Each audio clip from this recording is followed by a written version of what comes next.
Two great mysteries dominate our lives, love and money. What is love is a question that has been endlessly explored in stories, songs, books, movies, and television. But the same cannot be said about the question, what is money?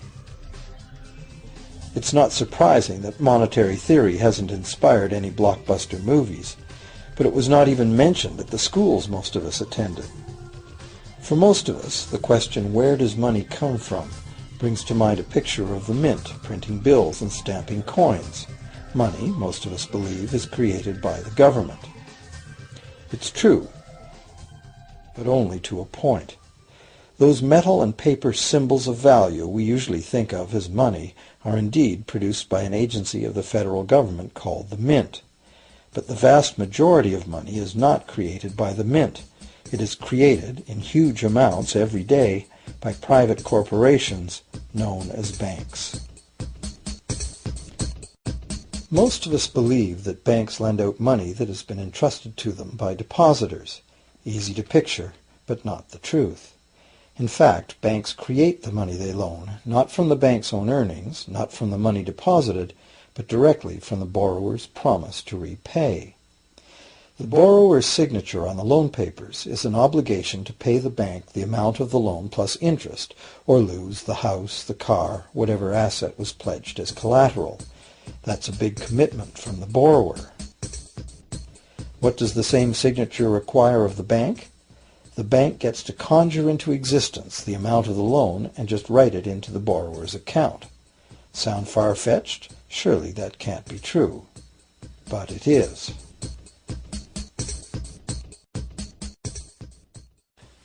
To demonstrate how this miracle of modern banking came about, consider this simple story, the goldsmith's tale. Once upon various times, pretty much anything was used as money. It just had to be portable, and enough people had to have faith that it could later be exchanged for things of real value, like food, clothing, and shelter. Shells, cocoa beans, pretty stones, even feathers have been used as money. Gold and silver were attractive, soft, and easy to work with, so some cultures became expert with these metals. Goldsmiths made trade much easier by casting coins, standardized units of these metals whose weight and purity was certified. Well, to protect his gold, the goldsmith needed a vault, and soon his fellow townsmen were knocking on his door, wanting to rent space to safeguard their own coins and valuables. Before long, the goldsmith was renting every shelf in the vault and earning a small income from his vault rental business. Years went by, and the goldsmith made an astute observation. Depositors rarely came in to remove their actual physical gold, and they never all came in at once. That was because the claim checks the goldsmith had written as receipts for the gold were being traded in the marketplace as if they were the gold itself. This paper money was far more convenient than heavy coins, and amounts could simply be written instead of laboriously counted one by one for each transaction. Meanwhile, the goldsmith had another business. He lent out his gold, charging interest. Well, as convenient claim check money came into acceptance, borrowers began asking for their loans in the form of these claim checks instead of the actual metal. As industry expanded, more and more people asked the goldsmith for loans. This gave the goldsmith an even better idea. He knew that very few of his depositors ever removed their actual gold, so the goldsmith figured he could easily get away with lending out claim checks against his depositors' gold, in addition to his own. As long as the loans were repaid, his depositors would be none the wiser and no worse off, and the goldsmith, now more banker than artisan, would make a far greater profit than he could by lending only his own gold. For years, the goldsmith secretly enjoyed a good income from the interest earned on everybody else's deposits. Now a prominent lender, he grew steadily richer than his fellow townsmen, and he flaunted it. Suspicions grew that he was spending his depositors' money. His depositors got together and threatened withdrawal of their gold if the goldsmith didn't come clean about his newfound wealth. Contrary to what one might expect, this did not turn out to be a disaster for the goldsmith. Despite the duplicity inherent in his scheme, his idea did work. The depositors had not lost anything. Their gold was all safe in the goldsmith's vault. Well, rather than taking back their gold, the depositors demanded that the goldsmith, now their banker, cut them in by paying them a share of the interest. And that was the beginning of banking. The banker paid a low interest rate on deposits of other people's money that he then loaned out at a higher interest. The difference covered the bank's cost of operation and its profit.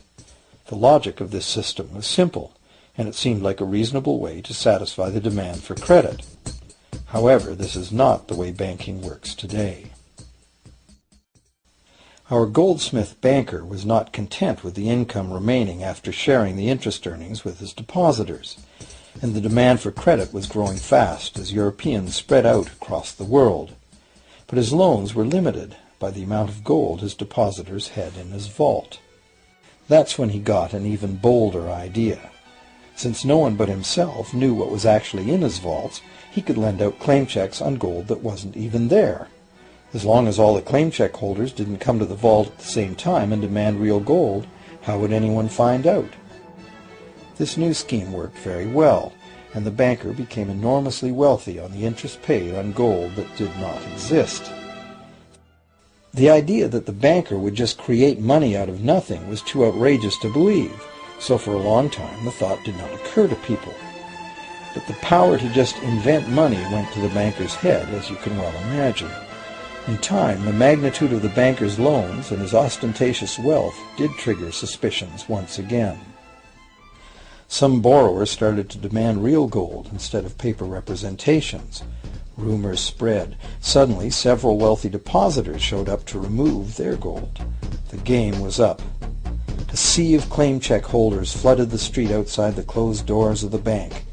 Alas, the banker did not have enough gold and silver to redeem all the paper he had put into their hands. This is called a run on the bank, and it is what every banker dreads. This phenomenon of a run on the bank ruined individual banks and, not surprisingly, damaged public confidence in all bankers. It would have been straightforward to outlaw the practice of creating money from nothing.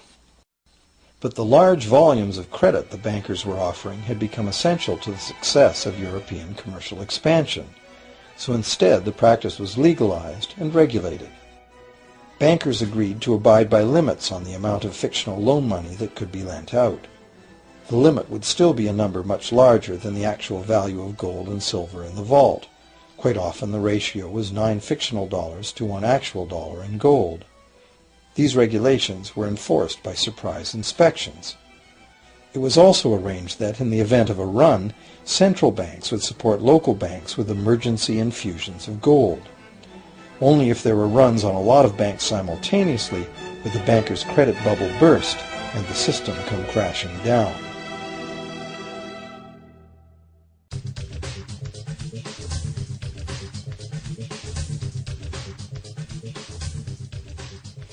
Over the years, the fractional reserve system and its integrated network of banks backed by a central bank has become the dominant money system of the world. At the same time, the fraction of gold backing the debt money has steadily shrunk to nothing. The basic nature of money has changed. In the past, a paper dollar was actually a receipt that could be redeemed for a fixed weight of gold or silver. In the present, a paper or digital dollar can only be redeemed for another paper or digital dollar. In the past, privately created bank credit existed only in the form of private banknotes, which people had the choice to refuse, just as we have the choice to refuse someone's private check today. In the present, privately created bank credit is legally convertible to government-issued fiat currency, the dollars, loonies, and pounds we habitually think of as money. Fiat currency is money created by government fiat or decree, and legal tender laws declare that citizens must accept this fiat money as payment for debt, or else the courts will not enforce the obligation. So now the question is, if governments and banks can both just create money, then how much money exists? In the past, the total amount of money in existence was limited to the actual physical quantities of whatever commodity was in use as money. For example, in order for new gold or silver money to be created, more gold or silver had to be found and dug out of the ground. In the present, money is literally created as debt. New money is created whenever anyone takes a loan from the bank. As a result, the total amount of money that can be created has only one real limit: the total level of debt.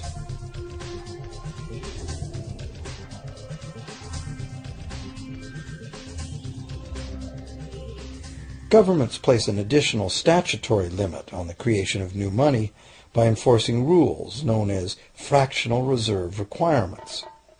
Essentially arbitrary, fractional reserve requirements vary from country to country and from time to time. In the past, it was common to require banks to have at least $1 worth of real gold in the vault to back $10 worth of debt money created.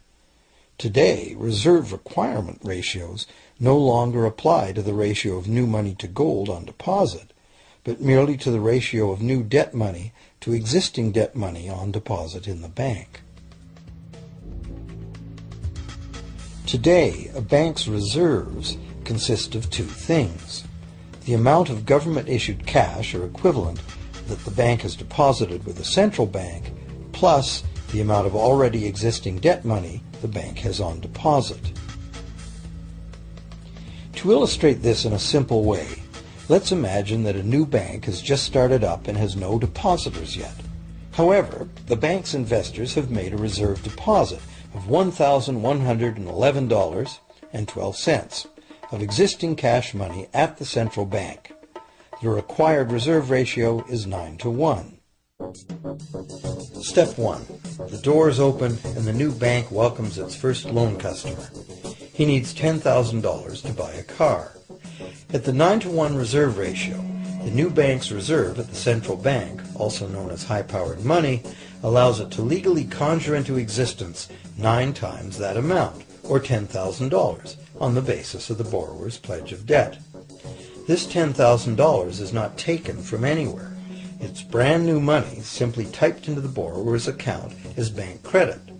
The borrower then writes a check on that bank credit to buy the used car. Step 2. The seller then deposits this newly created $10,000 at her bank. Unlike the high-powered government money deposited at the central bank, this newly created credit money cannot be multiplied by the reserve ratio. Instead, it's divided by the reserve ratio. At a ratio of 9-to-1, a new loan of $9,000 can be created on the basis of the $10,000 deposit. Step 3. If that $9,000 is then deposited by a third party at the same bank that created it or at a different one, it becomes the legal basis for a third issue of bank credit, this time for the amount of $8,100. Like one of those Russian dolls where each layer contains a slightly smaller doll inside, each new deposit contains the potential for a slightly smaller loan in an infinitely decreasing series. Now, if the loan money created is not deposited at the bank, the process stops. That's the unpredictable part of the money creation mechanism. But more likely, at every step, the new money will be deposited at a bank, and the reserve ratio process can repeat itself over and over until almost $100,000 of brand new money has been created within the banking system. All of this new money has been created entirely from debt, and the whole process has been legally authorized by the initial reserve deposit of just $1,111.12, which is still sitting untouched at the central bank. What's more, under this ingenious system, the books of each bank in the chain must show that the bank has 10% more on deposit than it has out on loan. This gives banks a very real incentive to seek deposits in order to be able to make loans, supporting the general but misleading impression that loans come out of deposits. Now, unless all the successive loans are deposited at the same bank, it cannot be said that any one bank got to multiply its initial high-powered money reserve almost 90 times by issuing bank credit out of nothing. However, the banking system is a closed loop. Bank credit created at one bank becomes a deposit in another, and vice versa. In a theoretical world of perfectly equal exchanges, the ultimate effect would be exactly the same as if the whole process took place within one bank. That is, the bank's initial central bank reserve of a little over $1,100 allows it to ultimately collect interest on up to $100,000 the bank never had.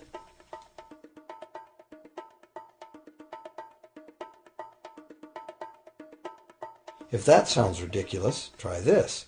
In recent decades, as a result of steady lobbying by the banks, the requirements to make a reserve deposit at the nation's central bank have all but disappeared in some countries, and actual reserve ratios can be much higher than 9-to-1.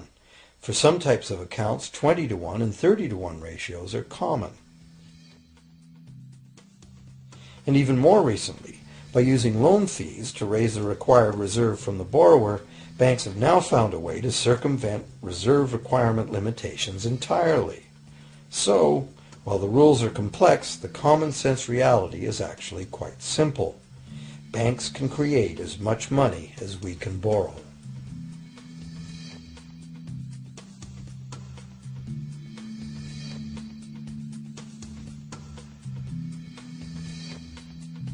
Despite the endlessly presented mint footage, government-created money typically accounts for less than 5% of the money in circulation. More than 95% of all money in existence today was created by someone signing a pledge of indebtedness to a bank. What's more, this bank credit money is being created and destroyed in huge amounts every day, as new loans are made and old ones repaid.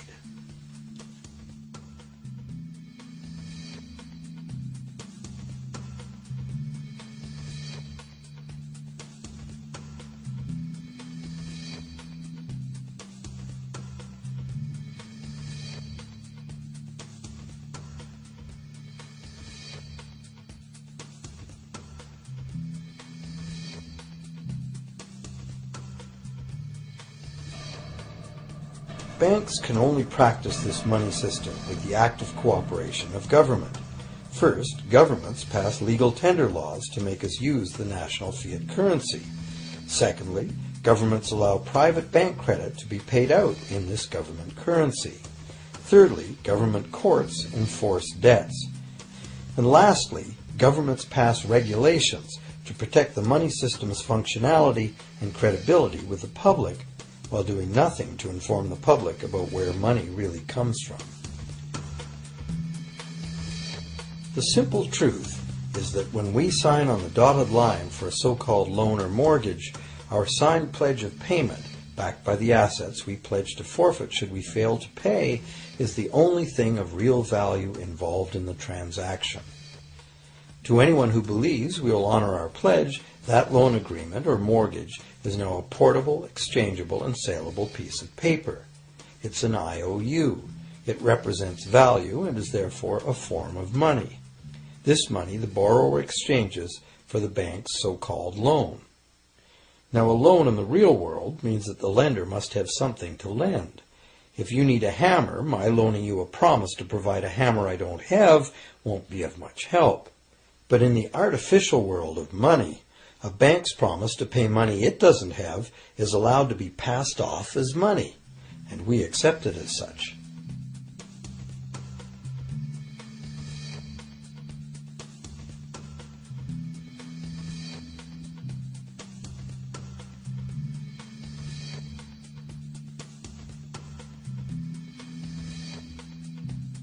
Once the borrower signs the pledge of debt, the bank then balances the transaction by creating, with a few keystrokes on a computer, a matching debt of the bank to the borrower. From the borrower's point of view, this becomes loan money in his or her account, and because the government allows this debt of the bank to the borrower to be converted to government fiat currency, everyone has to accept it as money. Again, the basic truth is very simple. Without the document the borrower signed, the banker would have nothing to lend. Have you ever wondered how everyone, governments, corporations, small businesses, families, can all be in debt at the same time and for such astronomical amounts? Have you ever questioned how there can be that much money out there to lend? Now you know. There isn't. Banks do not lend money. They simply create it from debt. And as debt is potentially unlimited, so is the supply of money. And as it turns out, the opposite situation is also true. Isn't it astounding that despite the incredible wealth of resources, innovation, and productivity that surrounds us, almost all of us, from governments to companies to individuals, are heavily in debt to bankers? If only people would stop and think, how can that be? How can it be that the people who actually produce all the real wealth in the world are in debt to those who merely lend out the money that represents the wealth? Even more amazing is that once we realize that money really is debt, we realize that if there was no debt, there'd be no money.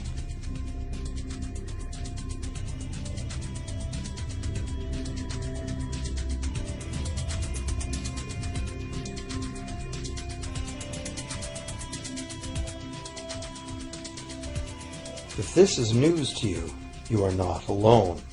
Most people imagine that if all debts were paid off, the state of the economy would improve. It's certainly true on an individual level. Just as we have more money to spend when our loan payments are finished, we think that if everyone were out of debt, there would be more money to spend in general. But the truth is the exact opposite. There would be no money at all. There it is. We are totally dependent on continually renewed bank credit for there to be any money in existence. No loans, no money, which is what happened during the Great Depression. The money supply shrank drastically as the supply of loans dried up.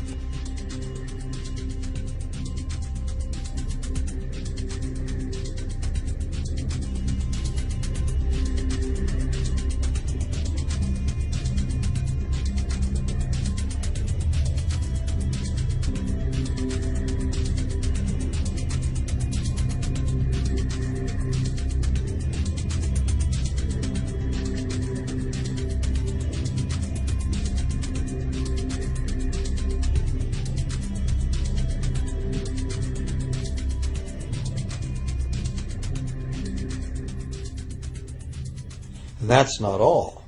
Banks create only the amount of the principal. They don't create the money to pay the interest. Where is that supposed to come from? The only place borrowers can go to obtain the money to pay interest is the general economy's overall money supply. But almost all that overall money supply has been created exactly the same way, as bank credit that has to be paid back with more than was created. So everywhere there are other borrowers in the same situation, frantically trying to obtain the money they need to pay back both principal and interest from a total money pool which contains only principal. It is clearly impossible for everyone to pay back the principal plus interest because the interest money doesn't exist.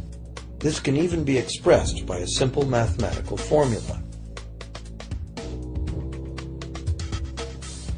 The big problem here is that for long-term loans, such as mortgages and government debt, the total interest far exceeds the principal.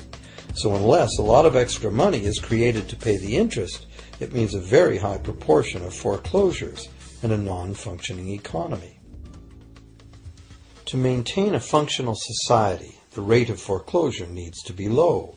And so, to accomplish this, more and more new debt money has to be created to satisfy today's demands for money to service the previous debt. But of course, this just makes the total debt bigger, and that means more interest must ultimately be paid, resulting in an ever-escalating and inescapable spiral of mounting indebtedness.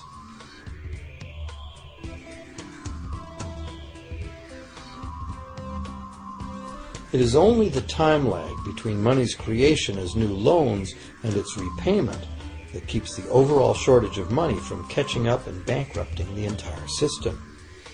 However, as the bank's insatiable credit monster gets bigger and bigger, the need to create more and more debt money to feed it becomes increasingly urgent. Why are interest rates so low? Why do we get unsolicited credit cards in the mail? Why is the U.S. government spending faster than ever? Could it be to stave off collapse of the entire monetary system? A rational person has to ask, can this really go on forever? Isn't a collapse inevitable?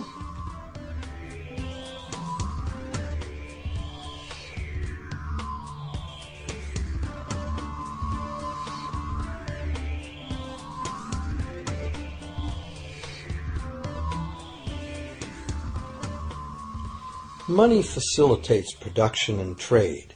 As the money supply increases, money just becomes increasingly worthless unless the volume of production and trade in the real world grows by the same amount. Add to this the realization that when we hear that the economy is growing at 3% per year, it sounds like a constant rate, but it's not. This year's 3% represents more real goods and services than last year's 3% because it's 3% of the new total. Instead of a straight line, as is naturally visualized from the words, it is really an exponential curve getting steeper and steeper. The problem, of course, is that perpetual growth of the real economy requires perpetually escalating use of real-world resources and energy. More and more stuff has to go from natural resource to garbage every year, forever, just to keep this system from collapsing.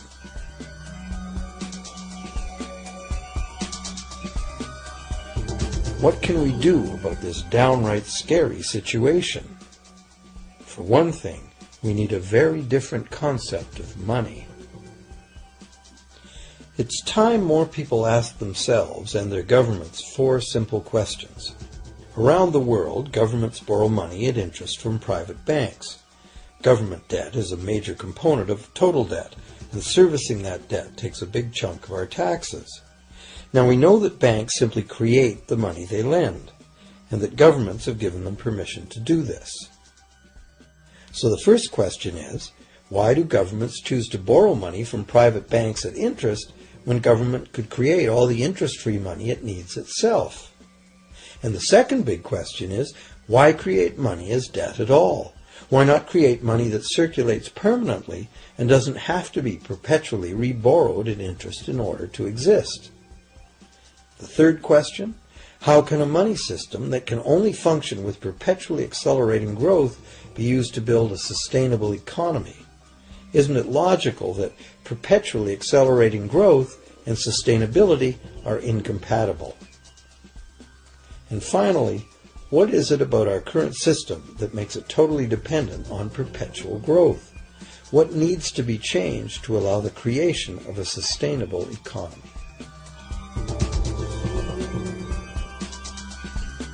At one time, charging any interest on a loan was called usury and was subject to severe penalties, including death. Every major religion forbade usury. Most of the arguments made against the practice were moral. It was held that money's only legitimate purpose was to facilitate the exchange of real goods and services. Any form of making money from simply having money was regarded as the act of a parasite or of a thief. However, as the credit needs of commerce increased, the moral arguments eventually gave way to the argument that lending involves risk and loss of opportunity to the lender, and therefore attempting to make a profit from lending is justified. Today, these notions seem quaint. Today, the idea of making money from money is held as an ideal to strive for. Why work when you can get your money to work for you? However, in trying to envision a sustainable future, it's very clear that the charging of interest is both a moral and a practical problem. Imagine a society and economy that can endure for centuries because, instead of plundering its capital stores of energy, it restricts itself to present-day income. No more wood is harvested than grows in the same period. All energy is renewable, solar, gravitational, geothermal, magnetic, and whatever else we discover. This society lives within the limits of its non-renewable resources by reusing and recycling everything, and the population just replaces itself. Such a society could never function using a money system utterly dependent on perpetually accelerating growth. A stable economy would need a money supply at least capable of remaining stable without collapsing. Let's say the total volume of this stable money supply is represented by this big circle. Let's also imagine that moneylenders must actually have existing money to lend. If some people within this money supply begin systematically lending money at interest, their share of the money supply will grow. If they continually reloan at interest all the money that gets paid back, what's the inevitable result? Whether it's gold, fiat, or debt money doesn't matter. The moneylenders will end up with all the money. And after the foreclosures and bankruptcies are all filed, they'll get all the real property too. Only if the proceeds of lending at interest were evenly distributed among the population would this central problem be solved. Heavy taxation of bank profits might accomplish this goal, but then why would banks want to be in business? If we were ever able to free ourselves of the current situation, we could imagine banking run as a non-profit service to society, dispersing its interest earnings as a universal citizen dividend, or lending without charging interest at all.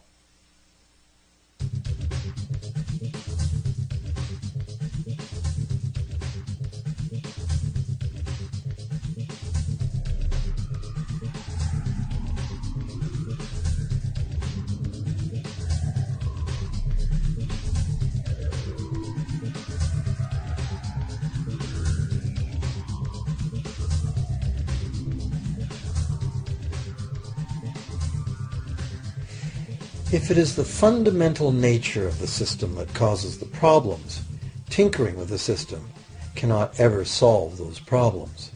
The system itself must be replaced. Many monetary critics call for a return to gold-based money, claiming that gold has a long history of reliability. They ignore the many scams that can be played with gold, shaving coins, debasing the metal, cornering the market, all of which were abundantly practiced in ancient Rome and contributed to its fall. Some advocate silver, it being more abundant than gold and therefore more difficult to corner. Many question the need to bring back precious metals at all. No one wants to go back to carrying heavy sacks of coins to go shopping. It's a certainty that paper, digital, plastic, or more likely biometric ID money would be the real medium of trade, with the same potential for creating unlimited debt money we have now. Beyond that, if gold again became the sole legal basis of money, those who have no gold would suddenly have no money. Other monetary reform advocates have concluded that greed and dishonesty are the main problems, and that there may be better ways to create an honest and equitable money system than returning to silver or gold. Inventive minds have proposed a variety of alternate ways to create money. Many private barter systems create money as debt, much as banks do, but it is done openly and without charging interest. An example is a barter system in which debt is expressed as pledges of hours of work, all work being valued equally at a dollar figure that then allows hours to be equated with the dollar price of goods. This kind of money system can be set up by anyone who can devise a way to do the accounting and find willing and trustworthy participants. Setting up a local barter money system, even if it were little used now, would be prudent emergency planning for any community. Monetary reform, like electoral reform, is a big topic, and one that requires a willingness to change and to think outside the box. Monetary reform, again, like electoral reform, will not come easily, because the enormously powerful interests that benefit from the existing system will do their utmost to maintain their advantage. Now that we've seen that money is just an idea, and that in reality money can be whatever we make it, here's one very simple alternative monetary concept to consider. This model is based on systems that have worked in the past, in England and America, systems that were undermined and destroyed by the goldsmith bankers and their fractional reserve system.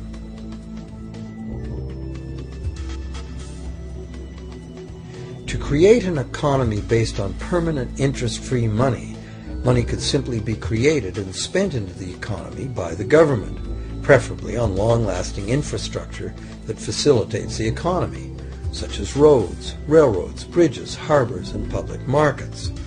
This money would not be created as debt, it would be created as value, that value being in the form of whatever it was spent on. If this new money facilitated a proportional increase in trade requiring its use, it would cause no inflation whatsoever. If government spending did cause inflation, there would be two courses of action available. Inflation is equivalent in effect to a flat tax on money. Whether the money goes down in value 20% or the government takes 20% of our money away from us, the effect on our buying power is the same. Viewed this way, inflation in place of taxation might be politically acceptable if well spent and kept within limits. Or government could choose to counter inflation by collecting tax monies that it then takes out of use, thus reducing the money supply and restoring its value. To control deflation, which is the phenomenon of falling wages and prices, the government would simply spend more money into existence. With no competing private debt money creation, governments would have more effective control of their nation's money supply. The public would know whom to blame if things went wrong. Governments would rise and fall on their ability to preserve the value of money. Government would operate primarily on taxes, as it does now, but tax money would go much, much further, as none of it would be required to pay interest to private bankers. There could be no national debt if the federal government simply created the money it needed. Our perpetual collective servitude to the banks through interest payments on government debt would be impossible.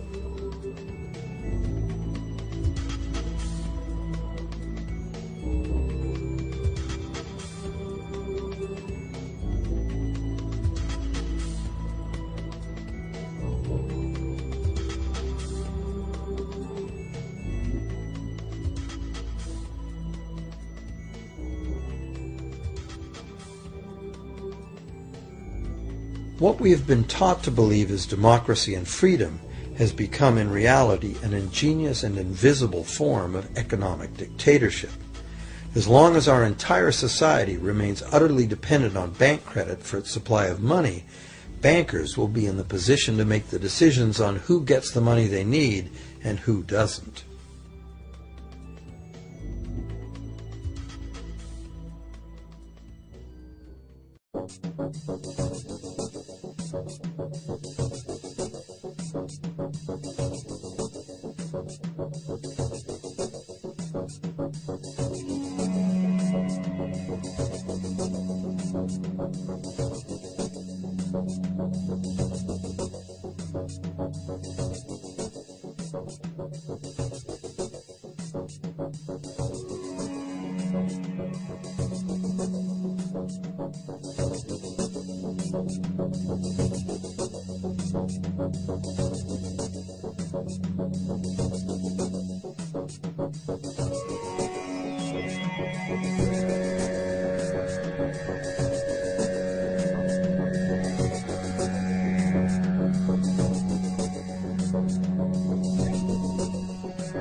Few people are aware today that the history of the United States since the Revolution in 1776 has been, in large part, the story of an epic struggle to get free and stay free of control by the European international banks.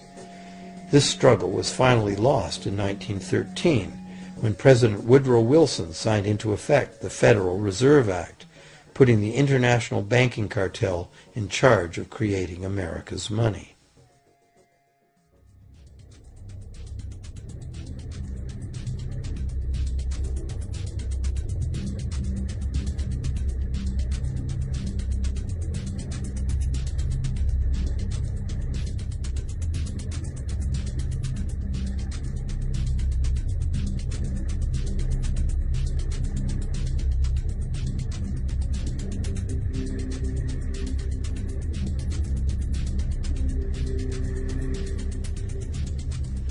The power of this system is deeply ingrained. So is the educational and media silence on the subject. Years ago, a Canadian Deputy Prime Minister surveyed scores of non-economists, both highly educated professionals and common-sense people on the street, and found that not one of them had an accurate understanding of how money is created.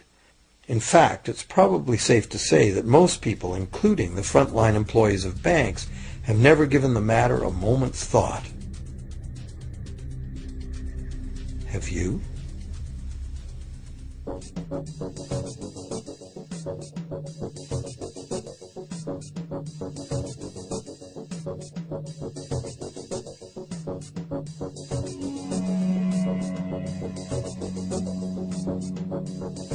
The modern money-as-debt system was born a little over 300 years ago, when the first Bank of England was set up with a royal charter for fractional lending of gold receipts at a modest ratio of 2 to 1. That modest ratio was just the proverbial foot in the door. The system is now worldwide, creates virtually unlimited amounts of money out of thin air, and has almost everyone on the planet chained to a perpetually growing debt that can never be paid off.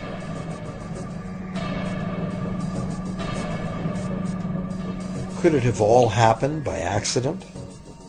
Or is it a conspiracy? Obviously, something very big is at stake here.